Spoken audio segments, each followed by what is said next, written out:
Assalamualaikum warahmatullahi wabarakatuh. Di sini kami kelompok 7 akan mempresentasikan layout kantor Direktur Utama PT AFR Skin Solution.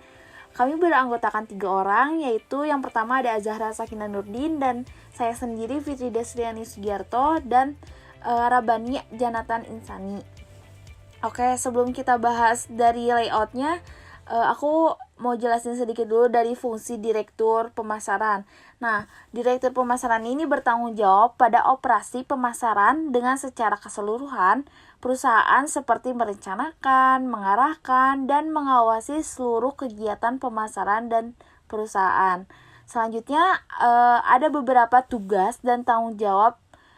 Sebenarnya tugas dan tanggung jawab itu ada banyak sekali ya, tapi aku ngejelasinnya baru sedikit. Nah, jadi banyak sekali tugas yang harus dikerjakan oleh Direktur Marketing dan tanggung jawab yang harus ditunaikan. Adapun beberapa tugas dan tanggung jawab untuk seorang Direktur Marketing, yaitu yang pertama, melakukan pengecekan ke bagian Departemen Periklanan dan Penjualan.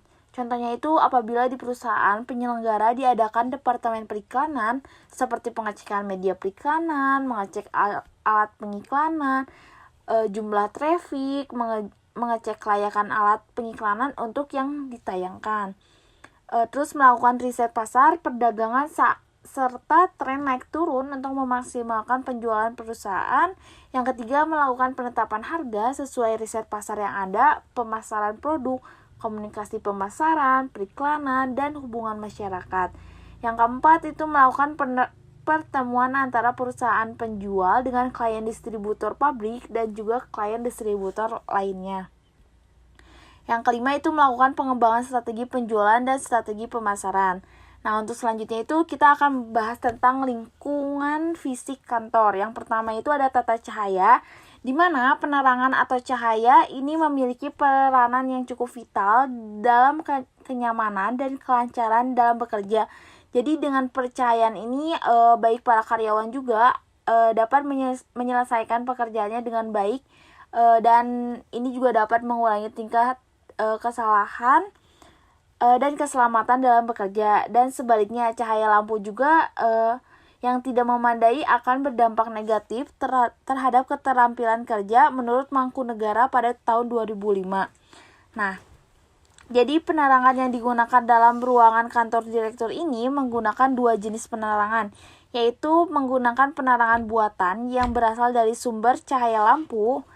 Terdapat 9 lampu kecil pada langit-langit yang bertujuan agar penyebaran cahaya merata pada setiap sisi, dan terdapat pula 1 lampu ukuran besar sebagai cahaya utama. Nah, jenis penerangan kedua yaitu penggunaan cahaya alamiah yang dihasilkan oleh sinar matahari yang memancarkan langsung melalui jendela. Nah, tujuannya itu apa? Tujuannya itu penggunaan cahaya alami ini agar memberikan cahaya yang lebih natural dan lebih terasa nyaman saat bekerja. Selain itu juga dengan penggunaan cahaya alami melalui jendela dapat membuat ruangan terkesan lebih besar dan memberikan pemandangan suasana luar bagi pekerja. Yang kedua itu ada tata warna. Nah, tata warna ini pemilihan warna pada ruangan sangat berpengaruh besar terhadap kenyamanan dan pikiran. Jadi pada ruangan ini tuh kami menggunakan warna earth tone atau krem tua, yang dimana warna krem tua ini memberikan rasa kenyamanan, ketentraman, dan saat masuk ke dalam ruangan itu perasaan akan menjadi sangat tenang. Jadi warna itu mempunyai pengaruh pada perasaan, emosi, dan pikiran pada karyawan. Jadi itu menurut Mukijat pada 2002, jadi warna itu mempengaruhi proses perasaan. Lalu yang selanjutnya itu ada pengaturan udara, di mana pengaturan udara ini merupakan faktor yang penting untuk diperhatikan karena udara ini terdapat beberapa pengaturan suhu, sirkulasi, dan kelembapan udara dalam suatu ruangan. Jadi ruangan ini tuh menggunakan sebuah AC atau air conditioner untuk menggunakan suhu di ruangan ini agar membuat produktivitas mutu kesehatan dan semangat kerja karyawan tetap terjaga. Selanjutnya yaitu ada penyusunan tata ruang, yang dimana pada penyusunan tata ruang kantor ini, layout ruang direktur yang digunakan adalah conventional office layout atau kantor konvensional tertutup. Hal ini mengapa dilakukan karena adanya privasi dalam pekerjaan yang dilaksanakan oleh direktur marketing. Selain itu, karena pekerjaan yang dilakukan memerlukan fokus yang lebih banyak dan memerlukan penyusunan tata ruang yang menggunakan azas penyusunan tata ruang. Terdiri dari 4 azas, yaitu yang pertama azas jarak terpendek.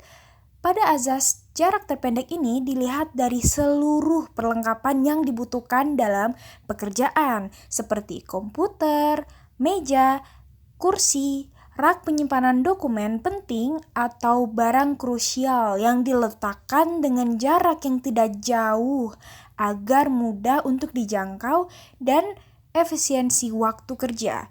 Lalu yang kedua ada azas rangkaian kerja, yang dimana untuk azas kedua ini dapat dilihat bahwa penyusunan peralatan yang dibutuhkan sesuai dengan urutan penyelesaian pekerjaan. Seperti contohnya nih, komputer yang kita pakai di atas meja direktur, rak yang menjadi tempat penyimpanan dokumen-dokumen kerja yang sudah dikerjakan, lalu ada telepon yang dapat memudahkan mengangkat telepon yang harus segera diangkat. Lalu yang ketiga ada azas penggunaan segenap ruangan, yang dimana pada azas ketiga ini dapat dilihat bahwa di ruangan direktur ini digunakan secara maksimal, tidak ada ruangan kosong, sehingga pemanfaatan seluruh bagian ruangan yang maksimal akan memberikan kantor dan penyimpanan yang cukup. Lalu untuk azas yang terakhir yaitu azas perubahan susunan tempat kerja atau kantor, yang dimana bisa dilihat pada tata ruang kantor yang sudah kami desain ini memiliki kemudahan jika mana nantinya akan dilakukan penataan atau penyusunan ulang, karena hal ini dilakukan agar nantinya memberikan kemudahan seperti efektivitas waktu dan juga biaya. Dan untuk perubahan tata ruang kantor dibutuhkan agar memberikan suasana yang baru, agar tidak membosankan. Oke, selanjutnya di sini tuh terdapat standar ergonomi kantor, di mana yang pertama tuh terdapat luas tempat kerja, di mana desain kantor yang kami buat tuh memiliki luas tempat kerja sebesar 42,63 meter persegi untuk ruangan direktur, dan untuk halaman teras sebesar 15,62 meter persegi. Nah, hal ini tuh tentunya dilakukan agar pekerja dapat bergerak secara bebas dan memudahkan untuk evakuasi sewaktu-waktu terjadinya keadaan yang darurat terjadi. Nah, selanjutnya yang kedua ada tata letak peralatan kantor, di mana tata letak peralatan kantor ini tuh sesuai gitu dengan tinggi tempat duduk dengan monitor, peralatan yang tidak terlalu jauh dan sesuai dengan waktu pekerjaan, sesuai dengan tinggi sandaran punggung dan tangan agar mudah dalam pengambilan barang. Nah, meja yang dipilih juga yang sesuai dengan posisi keyboard dan mouse yang tentunya sejajar akan memudahkan saat melakukan pekerjaan kantor. Selanjutnya di sini tuh ada meja dan kursi. Nah, untuk meja dan kursi yang kami gunakan pastinya telah diperhitungkan sesuai dengan kebutuhan direktur, yang dimana meja yang cukup untuk meletakkan barang penting yang dibutuhkan direktur, serta kursi yang nyaman untuk diduduki direktur saat berada di dalam ruangan. Selanjutnya ada komputer, di mana penggunaan komputer itu sangat penting gitu, di mana kami memilih ukuran monitor yang cukup besar gitu ya, agar ukuran font pada komputer itu dapat terlihat dengan jelas, serta jenis komputer yang dipilih itu sesuai dengan spek dan penggunaan yang sesuai untuk kebutuhan seorang direktur. Selanjutnya terdapat rak buku, di mana rak buku ini adalah furnitur yang bisa digunakan untuk menyimpan buku sekaligus meletakkan berbagai pajangan. Nah, untuk itulah kami memiliki tips gitu untuk memilih rak buku agar tetap terlihat menawan. Nah, bila tidak memilih rak buku yang tepat gitu ya, bisa-bisa ruangan itu akan terlihat menjadi sumpek dan juga sempit. Selanjutnya di sini tuh ada galon dispenser, di mana di sini tuh terdapat galon dispenser yang digunakan sebagai penyediaan air minum ya bagi pemilik kantor atau untuk diberikan kepada tamu yang berkunjung.